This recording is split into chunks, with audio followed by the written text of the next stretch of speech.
Watch more programs like this on cable and stream with PCN Select. Subscribe at PCNTV.com. This program has been paid for by the sponsor and does not reflect the views of PCN.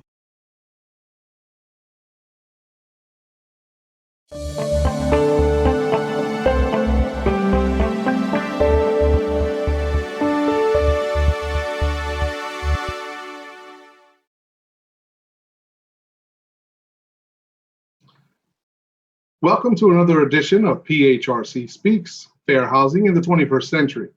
I'm your host, Adrian Garcia, Director of the Fair Housing and Commercial Property Division for the Pennsylvania Human Relations Commission.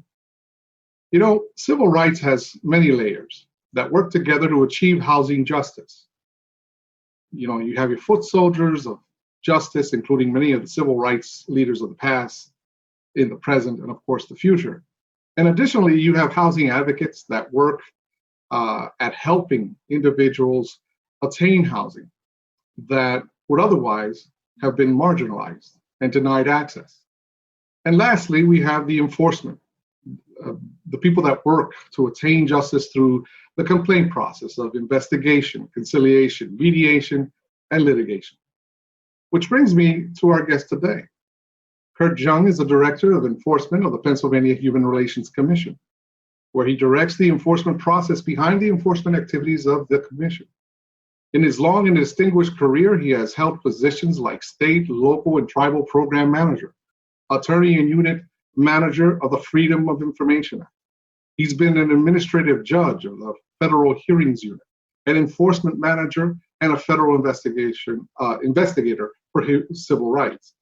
Quite frankly, if the PHRC were a basketball team, I would definitely call Kurt Jung a first-round draft pick, and we're so happy to have him join our team. Director Jung, welcome to PHRC Speaks. How are you? Thank you. Thanks for that great introduction. I'm happy to be here. I'm glad you're here, and I'm glad that you could take time from your busy time, because I know you're newly installed and you're going through everything and you're getting your feet wet. So I really appreciate the time that you're taking for this program. And so I just kind of glossed over some of your biography, right? But I didn't want to get into the nitty gritty because I wanted you to tell us the story of how you got involved in civil rights. Yeah. Well, I've been always interested in civil rights, but for the most part, I'm very interested in helping others. And when I was looking for a career, I was looking for something that I could make a difference in people's lives. Originally, I'd gone into engineering. I had to get an engineering degree. I worked as an engineer for a little while, but then I wasn't getting the same social interaction that I would have gotten if I was really helping others. Because of my faith and because of my family upbringing, we were always taught to help others. People helped our family when I was younger, and without their help, we wouldn't be where we are today. So I'm there to do the same thing. I'm there to serve the public, and I'm just so happy to be with the Pennsylvania Human Relations Commission so that I can serve the people of Pennsylvania to the best of my ability. Tell us a little bit about your past work. You were with the EEOC for many years. You function in many different areas. Can you give us a little bit of an idea what that was like? Some of the changes that you saw throughout your years there in the overall civil rights spectrum. Yeah, it's very interesting. I started out as an investigator at the EEOC. For those who don't know, the United States Equal Employment Opportunity Commission is charged with enforcing the federal anti-discrimination laws in employment. The agency is an agency of the federal government that's headed by 5 commissioners down in Washington, and we're there to enforce the laws, the anti-employment discrimination laws in this country. I got interested in it because I was realizing that as we went on through U.S. history, you can see there's some disparity. There's disparity amongst minorities. There's disparity between the sexes, men and women. There's disparity for people who have disabilities. There's people who are discriminated against because of their age, and all the things that we do at the EEOC was employment. Employment was a really important part of a person's life. Number one is housing, of course. And I think Director Garcia would agree with me that it's where we live is where it's very important, and that everything at home is well, because if things are not well at home, then things in your employment can go awry or not going to be well. Okay, so what happens is someone gets either evicted or something happens in housing, and then many times it affects their work life because they have to take off to do these things, and then they somehow get fired, or somehow something happens during their employment, or they get a disciplinary action. But those are the things that are really important. So I realized that employment was very important. And when I was investigating cases, I was putting my hand on the pulse of what's going on in the country. Everything that was affecting in the news was affecting the country. When there's a massive layoff, there's people out of work. When there's when they're deciding who to go, then you will see a lot of all the older people going, or the more highly paid people would be discriminated and let go. I've seen a lot with the discrimination based on disability, the Americans with Disabilities Act, which was one of the newer acts at the time that I was investigating cases, that was passed in 1990 under the Bush Senior, President Bush Senior. And we were seeing the fact that a lot of the law was undefined and as the years went by, the Supreme Court was slowly chipping away at the law to make it harder to file a disability claim.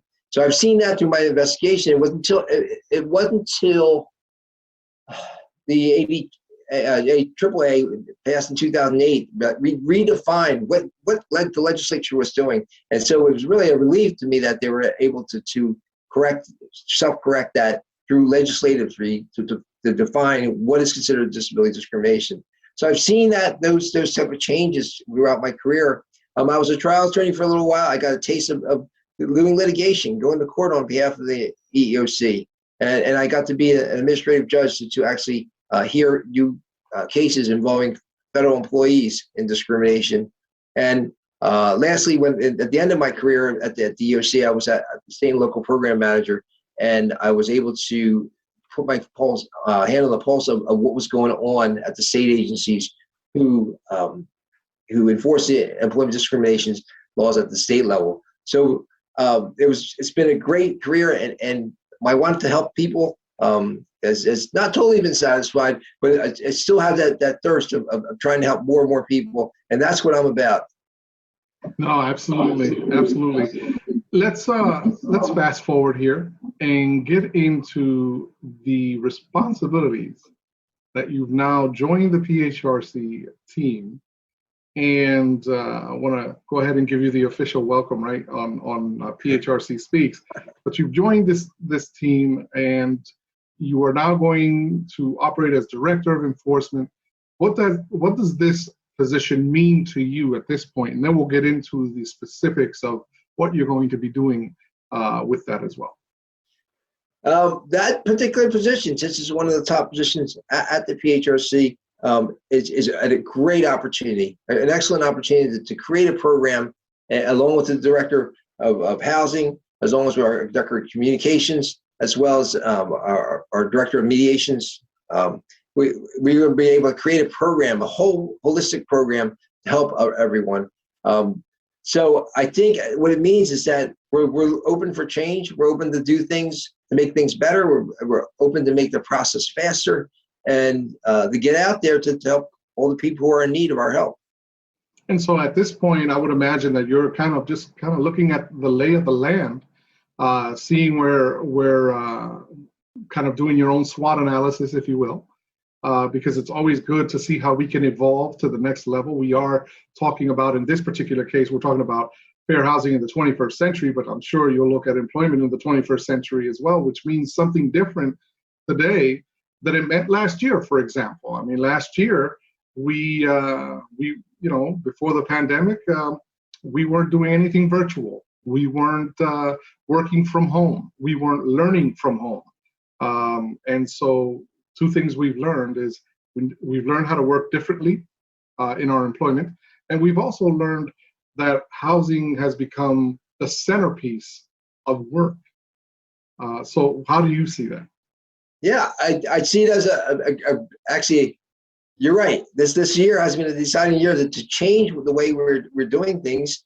So I bring with myself a lot of experience, and that was working in the office. That was working at an office, meeting people face to face. Within the last year, meeting people face to face meant a telephone call and sometimes a Skype call, or meeting with just your coworkers, being face to face through your computer.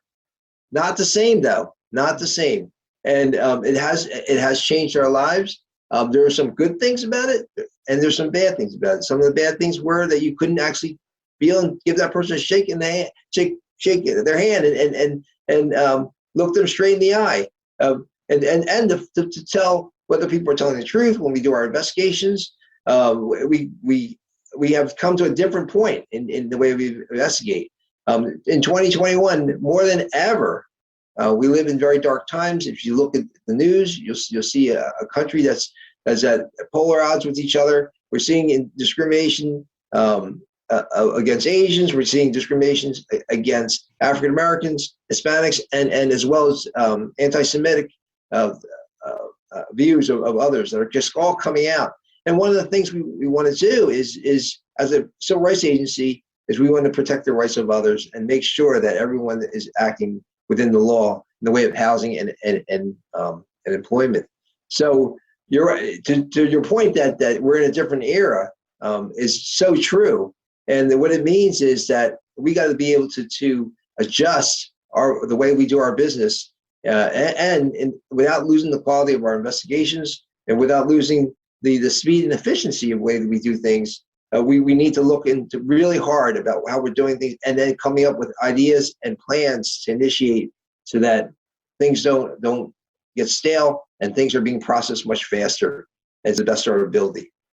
Here's I have said to the industry that we work in, assignment that we find ourselves in, that it's either life imitating art. Is the media a reflection of who we are, or are we exactly what the media shows in terms of the discrimination that happens and so on? And so I believe that what you say in terms of we've got to look at processes of how we make things more streamlined, because when someone has been discriminated against, there has to be an efficiency there.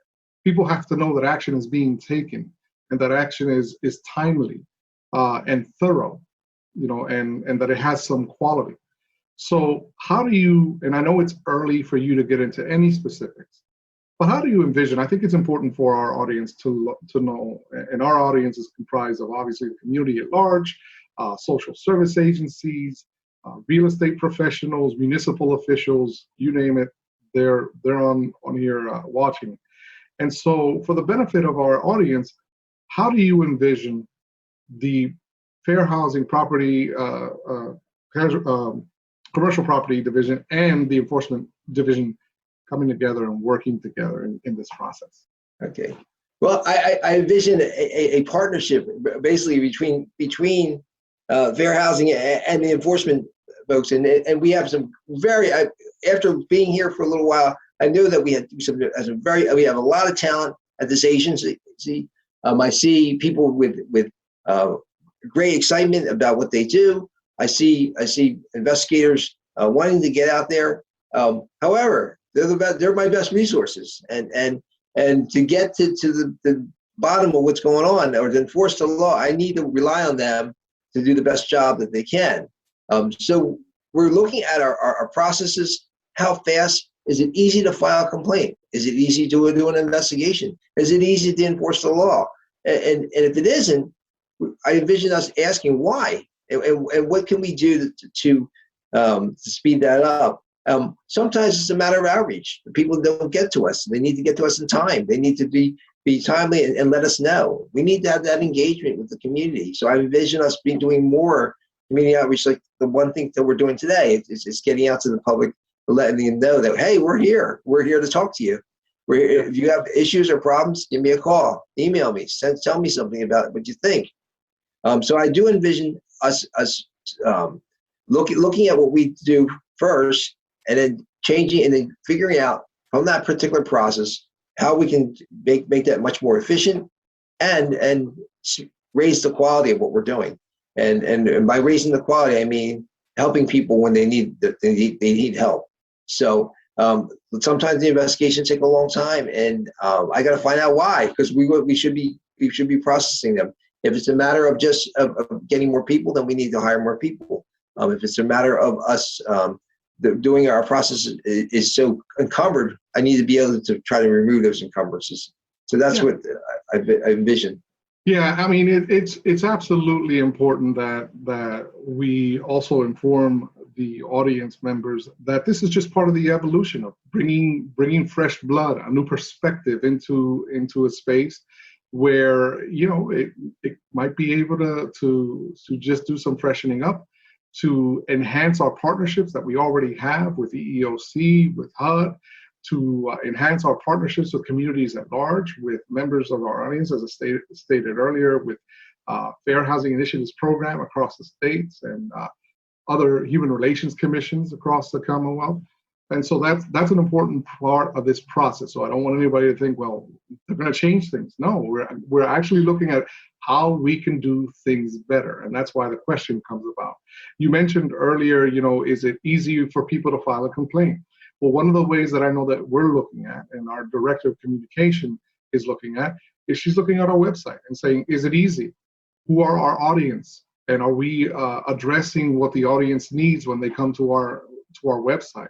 How easy is it to get to where you need to navigate to on the website? So even all of that is being looked at, and I want to make sure that our Commonwealth audience understands that that's exactly what we're looking at, is how we do things better for the citizens of the Commonwealth.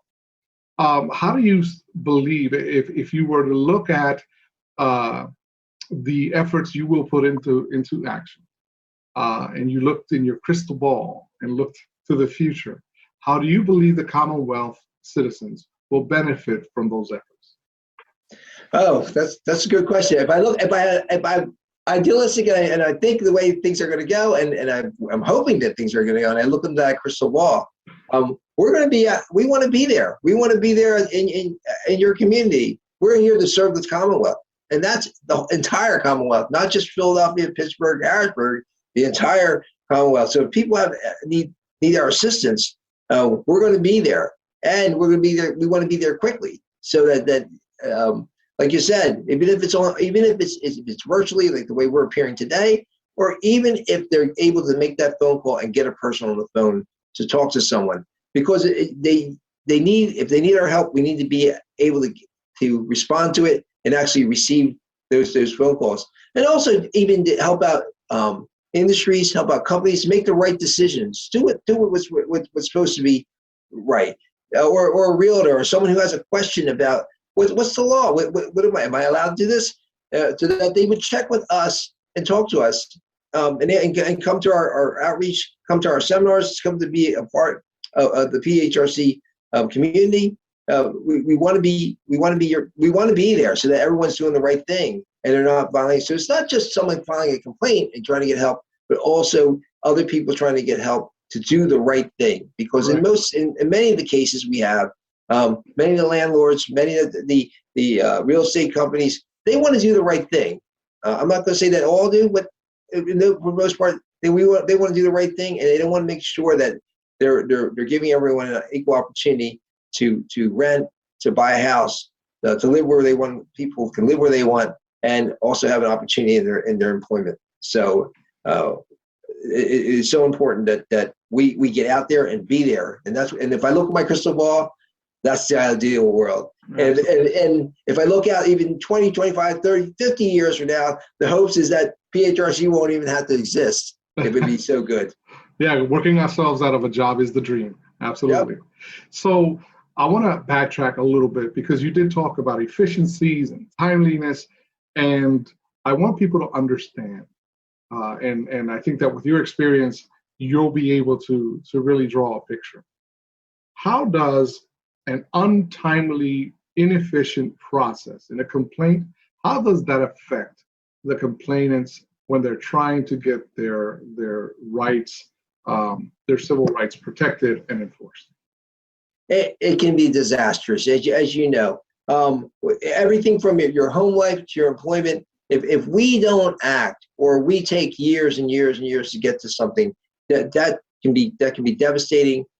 Why even bother wasting your time in doing this when you're trying to survive? When a person's trying to survive and they're being subjected to discrimination or getting kicked out of their home for the wrong reason, that can be a devastating issue. And there are people who just don't have the friends and family support that others may have, who let them stay with them for a little while they get on their feet. What happens if you don't? What happens if you have children? What happens if you're disabled? Those are the things that are worrisome in our society. We need to be able to take care of our elderly. We need to be able to take care of our disabled. We need to be able to take care of our children. So it affects not only just the family, but it affects the community itself.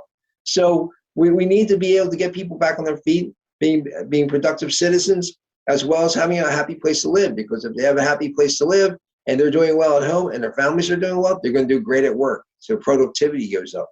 So those are all important, but it's like a domino effect. Everything affects each other. If it's bad at home, it's going to guarantee you it'll be bad at work. So so things that we need to do are make our society so that we're the strongest. We have a lot in this country. We're the richest country in the world, and yet if we can't get this right, there's something wrong. Yeah, I mean, and that's just it. I think in civil rights, we've been more reactive than proactive. And, right. and I often talk about the affirmatively furthering fair housing, which is a very important part of the Fair Housing Act. And it is the part that I believe, in my observation, has kind of been left behind, because that's the part that actually has the equity instrument within it. It's the part where, counties and states and cities are, submitting their consolidated plans, ensuring that they're offering neighborhoods of diversity, equity, and inclusion, that there's housing access for all. And yet we still are at a point where there are townships across the Commonwealth that when somebody mentions housing to be constructed, you get a whole threshold of people that come in and they talk to the politicians, and the politicians vote against that housing that is very much needed, which is a viable infrastructure and a viable tax break. So they kind of talk themselves out of revenue, tax revenue, really, and it's because we haven't brought that along with the enforcement. We've been so focused on, punishing the wrongdoer when they discriminate, that we fail to bring that portion along. Is that how you see it as well? Yeah, I agree with you. I mean, that's one thing that we need to work on. It's not just to the enforcement, and also to the education and also to be there. The type of things we need to do is we actually need to get out there, and I envision that also. You'll be seeing not just our executive director. We see Chad Lasser on any international news, which is phenomenal. I think he's a great friend and mentor to all of us. And he speaks and sings the tune of enforcement of all the things that we represent at PHRC. That we are one family, that we're supposed to be helping each other. We're supposed to make sure that everyone's getting a fair shake in everything that we do. You'll be seeing like Director Garcia, as well as myself, getting out there to be in the communities, and hopefully we'll have more of our directors and more of a presence within our communities. I do see an increase in doing that and making it part of our duties to be out there. But we also want to be accessible. And the most I could say is that in any of our compliance work and our enforcement work, that our people are knowledgeable to help you out and are professional. That's the one thing I demand, is professionalism. And that in order for us to be neighbors and be a part of the family and the Commonwealth amongst all the other agencies, we want to have a good reputation and also be your friend in getting information. Absolutely. So, we're quickly winding down this program. Believe it or not, the time flies when you're having fun here. Are there any other last words, something maybe that you weren't able to cover in our question and answers, that you'd like to say before departing? No, I just wanted to make sure everyone knows that we're here to serve you. We're here to be a part of the solution and not the problem. Okay, if you do have issues, you may call us, and And we will make sure, and I will make sure as the director of enforcement that you get a call back, and that we end up communicating with you. If there's something you're unhappy with, we'd like to know about it. If there's something that you are happy with, we'd also like to know about it. So if you have questions and you want to know about our events that are going on, that we're in our talks, please do contact us. Go to our website, and eventually our website, I believe, there's going to be a new website going on to take the place of our old one, but it's also going to have a lot of information and a lot of reading that you can do to catch up on these things. So you're not blindly looking at newspaper articles about PHRC and not realizing what we do and what our function is. Well, Kurt, I want to thank you so much for being here today. I know that you're busy, and I knew that the time was precious, so I appreciate you coming on board. I also appreciate the work that we're going to be doing together. I look forward to it. I know that we're going to do some great things together, and I look forward to it. So thanks for being here. And now to our audience, in closing, I'll say that I've often said that when it comes to fair housing justice, affirmatively furthering fair housing, it takes a collaborative effort at both the public and private level. At times, we look at housing rights as something that doesn't affect us personally. It's about those people. It's about them. It's not about me. But you've heard me say here before that at any time, any one of us could find ourselves with a protected class. These laws may have been enacted at a time when people of color were blatantly denied housing rights. But once enacted, the law protects us all. And as a community, we should do whatever we can to ensure that the rights of all people in housing are protected and defended. That's why we continue to produce PHRC Speaks. And we invite guests like Director Jung to the program so that we can share how PHRC team works together across its many disciplines to enforce civil rights in the 21st century. For more information, or if you believe that you've been a victim of discrimination in housing, visit us online at www.phrc.pa.gov or call us at 717-787-9780. And you can also follow us on Facebook. That's going to do it for this edition of PHRC Speaks. Until next time, take care, be good, and be fair to each other.